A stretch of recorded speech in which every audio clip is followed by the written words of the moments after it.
¿Qué tal amigos? Bienvenidos a un nuevo video sobre Postgres. Este video sale tarde por múltiples motivos, pero el principal es que nos tocaba declarar impuestos. Son dos empresas, así que el impuesto anual, ustedes saben que siempre es un estrés, comunicaciones con el contador, revisión de documentos y estas cosas. Amén de todas las cosas que nos han pasado estos días en Lima por la situación de las marchas y las cosas que ya saben. Para aquellos que no están en Perú, nos encerraron el día martes, nadie salía a la calle, en fin, una desgracia. Así que, en realidad, contra el tiempo, estamos sacando este video para darles un video semanal, siempre con un poquito de información, y estábamos un poquito a la casa de tema, o sea, sobre qué hacemos, porque los temas que nos proponen trabajar, que nos propusieron en la clínica Postgres y que nos piden por el canal de WhatsApp de Postgres Perú, eh, ameritan miniseries de estos 3 o 4 capítulos, como ya hemos hecho varios, ¿no? Un tema de funciones, un tema de Postgres para BI o para bases de datos muy grandes y cosas por el estilo, ¿no? Bueno, el caso es que la iluminación sobre el tema me llegó ahora en la mañana cuando en el canal de Postgres en español en Telegram alguien preguntó cómo puedo hacer para que una función me retorne dos tablas. Y bueno, los muchachos les daban algunas respuestas y a mí se me ocurrieron las mías propias y hacer este videíto para compartirlas con todos ustedes, ¿no? Para empezar, en una función no se puede devolver más de un set de datos, digamos, más de un récord, un set of record. Entonces, por ahí tenemos una limitación, pero sin embargo podemos encontrar vías alternas para poder solucionar esto y ahora les voy a mostrar 3 vías de cómo solucionarlo y no son las únicas. De hecho, hay una cuarta que me gustaría explorar más en otro video porque ya es mucho más compleja. Probablemente sea el video del siguiente lunes. Así que pasamos a compartir la pantallita como siempre. Y, uy, perdonen. Hoy día estoy un poquito más torpe de lo normal. Bueno, vamos a nuestra consola, como siempre. Ok, voy a aumentar el tamaño de las letras acá para que se pueda ver mejor. Y acá estamos en nuestro Postgres, dentro de nuestro Ubuntu Server con un Postgres 14, pero esto que vamos a ver lo podrían hacer ustedes desde un Postgres 9 sin ningún problema, o Postgres 10, ¿no? La primera forma es cómo devolvemos dos tablas desde una función. Ok. Dado que no podemos devolver más que una consulta o un set de datos, se me ocurrió, voy a mejor pasar el editor acá y lo vamos viéndolo así. ¿Ok? Se me ocurrió que una forma de poder devolver los datos o dos sets de datos, ¿ok? Es usar la funcionalidad de tablas temporales. Para explicar un poquito, las tablas temporales solamente viven durante la existencia de la conexión. O sea que si la conexión se abre en este momento, se crean tablas temporales y en media hora yo la cierro, todas esas tablas temporales desaparecen. ¿Ok? Pero durante el tiempo de la función, perdón, durante el tiempo de la sesión, la tabla va a estar ahí, va a permanecer y la vamos a ver como si existiera en una tabla normal. Así que lo que estamos haciendo en esta función, que como verán, es una función que retorna un entero, ni siquiera retorna un set de datos, sino retorna un entero. ¿Ok? Lo que yo hago primero que nada es limpiar mi entorno. Como voy a crear tablas temporales, la primera vez que yo ejecute esta función, se va a crear la tabla y no va a existir, pero la segunda ya la tabla va a existir. Entonces, yo para asegurarme que cada vez que se ejecute esta función, que encuentre mi entorno limpio para crear las tablas temporales, lo que estamos haciendo es un drop table. ¿Ok? Y le ponemos este comandito que es if exists. O sea, si existe la tabla TMP1, bórrala. Si no existe, entonces no se va o sea, la función no se va a abortar porque no es un error. ¿Ok? Simplemente va a decir, ok, la tabla no existe, no hago nada, o la tabla si existe, la he borrado. ¿Ok? De hecho, si existe y la borra, no nos dice nada porque ejecuta el comando tal cual está, ¿no? Lo que nos devuelve es solamente si es que no existe. Y luego de eso, lo que hacemos es nuestro create temp table, ¿ok? Con el nombre de la tabla temporal, y la consulta que vamos a ejecutar, que como verán, en este caso es una consulta de un solo campo a una determinada tabla. ¿Ok? Entonces, luego hago mi segunda consulta para poblar la segunda tabla. ¿Ok? Y finalmente retorno mi valor de retorno, que en este caso es un 1. Acá podríamos meterle mucha más lógica para poder hacer control de la ejecución correcta de los queries, pero no me complico la vida. Ya habrán notado que cuando hago el create time table, la tabla temporal va a asumir la estructura de la consulta, que en este caso es una consulta de un solo campo, porque no necesitamos más para poder hacer este ejemplo, ¿no? Entonces, como hacemos una consulta de un solo campo, la tabla temporal TMP1 va a tener un solo campo que se va a llamar igual al de la tabla original que he llamado y con el mismo tipo de datos. Igual pasa en el caso de la tabla temporal número 2. Entonces vamos a copiar nuestro código y primero que nada vamos a ver qué tenemos acá en nuestro entorno, perdón. Y como verán, no tenemos esas tablas TMP1 y TMP2. ¿Ok? Y lo que vamos a hacer es correr un query a docparagraph, que es una tabla que ya hemos usado. Docsparagraph, ¿ok? Que ya hemos usado varias veces en diferentes ejemplos. De hecho, anécdota al margen, realmente el video de hoy día era sobre el uso de índices en campos de texto, pero verán que he estado jugando ahí un poquito con el tema de párrafos de textos, pero no me sale el ejemplo, así que lo estoy investigando más. Pero bueno, para no salirnos del tema. Vamos a poner nuestra función acá. Ya está creada nuestra función, ¿ok? Nuevamente nuestra relación de tablas, no tenemos nada. De hecho, vamos a darle la completa. No tenemos nada, ¿ok? Así que vamos a ejecutar nuestra función. Se ejecutó la función y lo que me ha retornado es el número 1, porque acuérdense, y regreso al código de la función acá, que básicamente mi función pues lo que hace es retornar solamente este número entero, ¿no? Pero lo que debe haber pasado es que se han creado estas dos tablas temporales de las cuales estábamos hablando. De hecho, verán acá que nos han salido dos notais en la ejecución de la función que dice, ok, que la tabla TMP1 no existe, así que está omitiendo el ejecutar el comando del drop table, ¿no? Vamos a ver ahora qué nos dice acá, si aparecen nuestras tablas. Ok, miren, aparecen acá. Antes no existían estas tablas, ahora ya aparecen y evidentemente están en un, ¿cómo se llama? En un esquema diferente que es el esquema de tablas temporales. Y deben de tener la data que yo estaba llamando.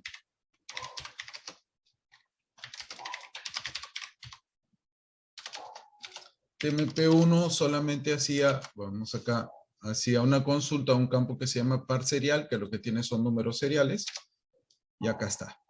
Acá están los números seriales de esos párrafos que he estado procesando, ¿no? Ok, de hecho, podemos consultar la estructura de TMP1.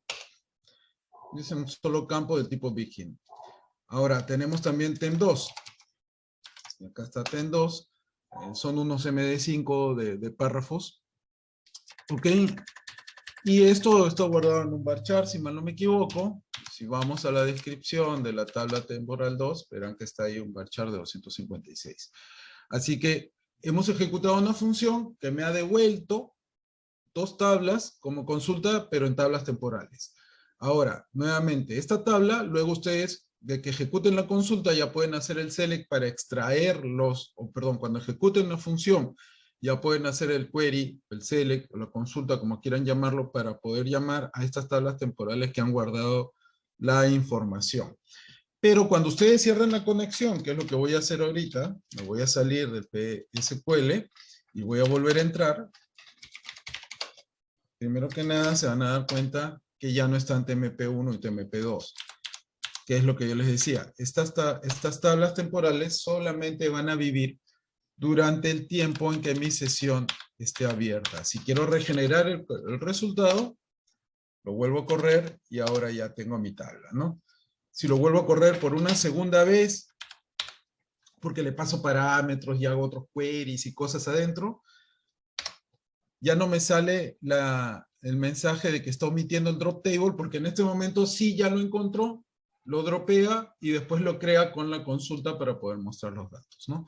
Así que esa es la primera manera en la cual nosotros podríamos tener una devolución de dos tablas. Voy a hacer un stop un ratito para cerrar las ventanas. Ya retornamos.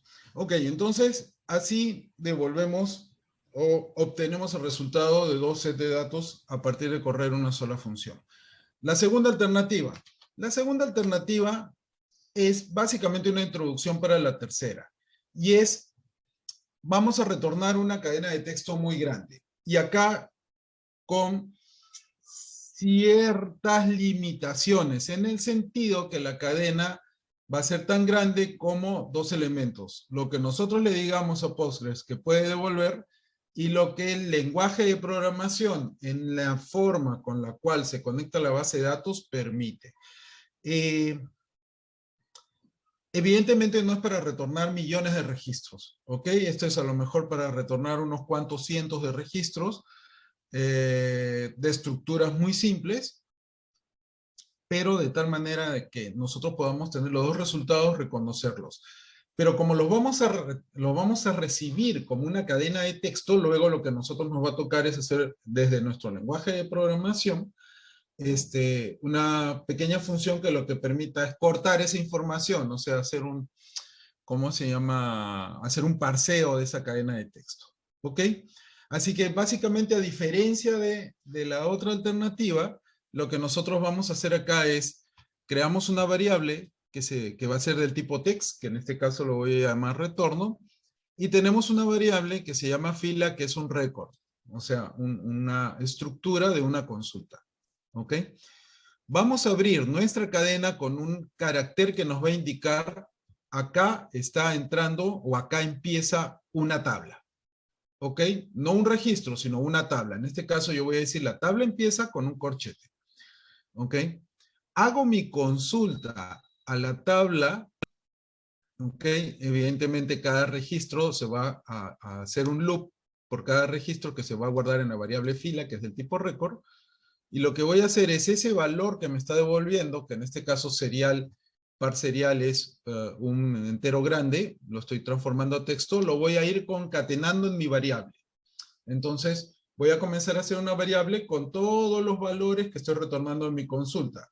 Esto no está limitado obviamente a un campo, pueden ser varios campos, tantos como ustedes necesiten, tantos como ustedes luego tengan que parsear. Evidentemente, esta alternativa yo lo usaría si es que son dos consultas de un solo campo. Si son varios campos, usaría el tercer método que vamos a ver dentro de un ratito. ¿Ok? Entonces, hacemos la consulta, concatenamos los resultados, lo voy separando por comas para saber en qué momento corta un valor de la consulta, y como en el último valor le va a añadir una coma, y ya no debería estar la coma, sino el carácter de cierre de la tabla, estoy haciendo este substring para cortar el último carácter de la cadena. Y luego lo que hago es cierro mi tabla y abro la segunda tabla que voy a correr en la segunda consulta. Verán que en el anterior caso hice el select a la consulta sin where, sin nada de estas cosas, o sea, jalé todos los datos, pero como acá en esta tablita tengo como 150,000 registros, dije, no, mejor vamos a hacerlo más chiquito, si no, no se va a notar bien. ¿Ok? Entonces estoy jalando solamente los 10 primeros registros que se encuentren en la consulta. Acá también estoy jalando los 10 primeros y hago exactamente lo mismo, los concateno al valor. Solamente que en este caso el campo integrity es del tipo varchar, así que no necesito hacer la transformación a texto, o sea, de manera natural se puede concatenar. Igual como al último valor le voy a poner la coma, lo quito con el substring, ¿ok? Y luego cierro la cadena. Entonces, cada tabla se abre y se cierra con un corchete y finalmente lo que hago es retornar toda mi consulta, todo mi valor, ¿no? Entonces vamos a ejecutar esta función, vamos a crear esta función.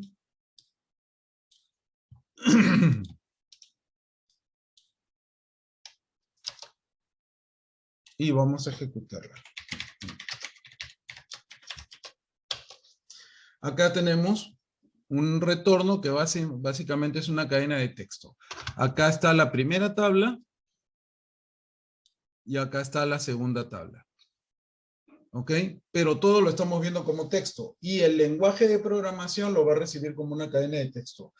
¿Cuáles son los límites de la cantidad de data que ustedes pueden enviar hacia un lenguaje de programación? Como les digo, depende de cómo han configurado el Postgres y cómo está configurado la librería de conexión a la base de datos que ustedes están usando. Por ejemplo, a mí, en el caso particular de Python, que es lo que más usamos, hemos logrado pasar cadenas de hasta 150.000 palabras, o sea, millones de caracteres sin mayor problema. Pero evidentemente, si acá estamos haciendo un query de varias tablas, porque esto podemos usarlo para 3, 4, 5 tablas si queremos, y muchos campos y muchos registros, entonces la cadena va a ser grande y va a ser pesada. Pero ya les toca en su lenguaje de programación, si recibimos la cadena completa, pues hacer este ejercicio de parsear este valor de texto. Ok, ¿qué pasa si es que queremos hacer esto un poquito más eficiente y trabajarlo de una manera más natural? Bueno, una opción que tenemos es hacer esto mismo, pero generar una estructura que sea interpretada por el lenguaje de programación que tenemos ya de manera natural, sin necesidad de que nosotros tengamos que parsearla. Y en ese caso, una de las alternativas que tenemos con Postgres es trabajar con tipos de datos JSON. Entonces, en este tercer ejemplo, lo que voy a hacer yo es retornar un JSON con la información de las dos consultas. ¿Qué tan grande puede ser el retorno de tipo de datos JSON? Básicamente sigue las mismas características de lo que nosotros podríamos retornar en una cadena de texto. Ok, así que nuevamente estas son alternativas que ustedes podrían utilizar para consultas que son moderadamente pequeñas, ok, o sea, de unos cuantos centenares de registros sobre una tabla. Con la ventaja de que acá podemos pasar algo más, o sea, acá vamos a pasar incluso atributos. El nombre del atributo y el tipo del atributo va a venir definido por el dato que lleva adentro, ¿no? Así que, en este caso, vamos a tener una variable que se llama retorno, que va a ser del tipo JSON, porque esto va a retornar un JSON, pero vamos a armar la cadena JSON en una variable que se llama cadena. Es decir, voy a hacer el tratamiento de los datos como si fuera un texto y luego lo voy a convertir a JSON para que finalmente el Postgres me devuelva el JSON y eso ya poder utilizarlo con todos los lenguajes de programación que yo conozco actualmente permiten pues parsear un JSON sin ningún problema. ¿Ok? Entonces, lo que vamos a hacer es, como vamos a armar dos sets de datos, lo que voy a hacer es declarar un JSON principal, que en este caso se va a llamar resultado, y que le voy a decir que es un set de componentes, ¿ok? Y dentro de ese voy a abrir un componente que se va a llamar T1, que va a corresponder a la tabla 1, que a su vez va a tener varios componentes, porque dentro de sí lo que va a tener es varios registros, ¿ok? En este caso hemos hecho una consulta de los dos campos que estamos viendo, el integridad y el serial, ¿ok? Y cada elemento va a tener esos dos atributos.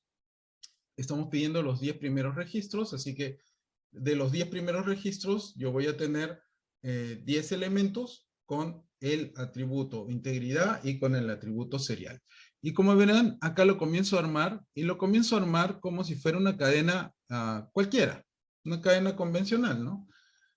Como acá ya la cadena está inicializada, voy sumando los elementos. Los elementos dentro de una trama JSON pues van entre corchetes, perdón, entre llaves, no sé cómo le llamarán en sus respectivos países a este símbolo. Acá en Perú nosotros le llamamos llaves, ya a esto le llamamos corchetes, ¿ok? Los elementos ya van entre llaves y cada elemento, ¿ok? Tiene dos atributos, que en este caso uno se llama integridad, que tenemos que declarar el nombre, en una trama JSON hay que declarar el nombre del atributo, y su valor, ¿ok? Y como integridad es un tipo de datos texto, tiene que ir entre doble comilla, es parte, digamos, de la convención JSON, ¿ok? Así como el nombre de los atributos, como podrán ver. Luego, el siguiente atributo es serial, ¿ok? Y este, como es un número entero, no va entre doble comilla, se escribe directamente el número. Pero como estamos concatenando una cadena, hacemos la transformación a texto para que se pueda hacer la concatenación. Y cerramos el registro. O sea, cada registro va a venir entre dos llaves, ¿ok? Para el siguiente, dejamos una coma para avisarle al JSON que viene un siguiente elemento. Nuevamente el problema es que cuando hacemos todo el loop, al último elemento le va a dejar esta comita puesta, así que lo que hacemos es cortar de la cadena ese último carácter y cerramos nuestra primera consulta, nuestra primera tabla, ¿ok? Y luego abrimos una segunda consulta, ¿ok? Que se va a llamar T2, que va a tener un conjunto de componentes aparte, o sea, otros registros. Que en este caso es la misma estructura del primero, solamente que en vez de tomar los 10 primeros que encuentre, estoy tomando los 10 últimos ordenados por el número serial, ¿no? Hago la concatenación, fíjense que todo va en la misma concatenación de la misma variable que inicialmente hemos creado. Cerramos esto, y esto lo he hecho a propósito solamente para que se den cuenta. Cerramos la lista de componentes del elemento T2 y luego cerramos la lista de componentes del resultado JSON finalmente que vamos a retornar. Lo que hacemos luego, aunque esto realmente podríamos habernoslo ahorrado y retornar directamente a la conversión de JSON de la cadena, pero acá nada más por orden estoy diciéndole que a retorno, que es de tipo JSON, le estoy pasando la cadena convertida a JSON. ¿Ok? Y lo retorno. Entonces lo que vamos a recibir nosotros es un tipo JSON. Vámonos a copiar nuestro código. Pegamos nuestro código acá. Y vamos a ejecutarlo. Este es nuestro retorno JSON. Ahora, como en JSON, armar cadenas JSON a mano a veces resulta un poco pesado, lo que vamos a hacer es ver si realmente tenemos un JSON bien formado, y para eso ustedes en internet van a encontrar un montón de herramientas libres que le permite parsear una trama JSON y ver si la estructura es congruente, ¿no? Entonces, voy a copiar acá mi resultado y acá verán que está mi parseo, ¿no? Mi trama JSON se llama resultado y acá está la consulta T1, que acá se va a llamar elemento T1, con un primer registro, un segundo registro, tercero, cuarto, y cada registro con el atributo integridad y serial. Evidentemente se prefiere en JSON que los nombres no sean tan largos, de los atributos no sean tan largos, sean muy cortitos, sean anacrónimos que les permitan a ustedes identificar el dato para que la fluidez de datos sea mayor y o sea, haya menos tráfico, ¿no? Pero ustedes verán que acá está, o sea, que nos permita ver de esta manera la trama, ¿ok? Que nos permita hacer el parseo y verlo de una estructura bien organizada, quiere decir que hemos organizado bien nuestro JSON. De hecho, justamente yo hago esta última parte acá para asegurarme que la conversión procede de manera exitosa. ¿Ok? Porque si no, entonces la recibiría con toda confianza, pero si está mal, me saltaría un error. Bueno, acá igualito no tenemos no tenemos un exception, pero deberíamos tener una exception para poder capturar errores, ¿no? Ok. Pero esto como es inspiración para que ustedes hagan su propio código, ya se los dejo que ustedes los completen. Y bueno, así como verán, entonces podemos retornar el valor de dos consultas a través de una sola función. ¿Qué otras alternativas más podríamos haber utilizado acá? Quizás también podríamos haberlo devuelto en un XML. No me gusta, pero podría hacerse. De hecho, si ya como hemos declarado estos atributos en JSON, estamos consumiendo mucho espacio, con XML consumiríamos todavía más espacio. Ok. Podríamos haber usado dos refcursor y algunas otras alternativas de una función, utilizar la posibilidad de que tengamos parámetros de in-out, ¿no? Aunque les ahorro un poco de trabajo, el primer ejemplo que quise hacer fue ejecutar la función y devolver dos arreglos, ¿ok? Dos arreglos any-array, pero el Postgres me decía que no los puedo declarar como parámetros de in-out, tampoco de out, por el tipo de elemento any-array que tenía que devolverlo record, pero si lo volvía record solamente podía devolver un valor, y yo tenía que devolver una lista de valores en cada uno de los records, entonces no me servía. Luego quise hacer lo mismo, pero en vez de declarar mis parámetros de in-out como any-array, quise ponerle tipo JSON y me devolvió el mismo mensaje, que con JSON no puedo usar in-out. ¿Ok? Para poder devolver dos JSON separaditos. Así que por ahí les ahorro un poco el trabajo, no se puede hacer eso, pero podríamos ver otras alternativas, como les digo, para devolver dos consultas. Bueno amigos, eso es todo. Muchas gracias por habernos visto el día de hoy y los esperamos para la siguiente semana. Espero ya así día lunes, si no quizás hagamos algo un poquito más grande por Semana Santa, para que ustedes, ¿cómo se llama?, aprovechen esos días y aprendan un poquito más de cosas de Postgres. Gracias a todos los que se han suscrito a la página de Facebook de Postgres Perú. Hemos crecido, ya estamos cercanos a 1.500 personas, nos da mucha alegría eso.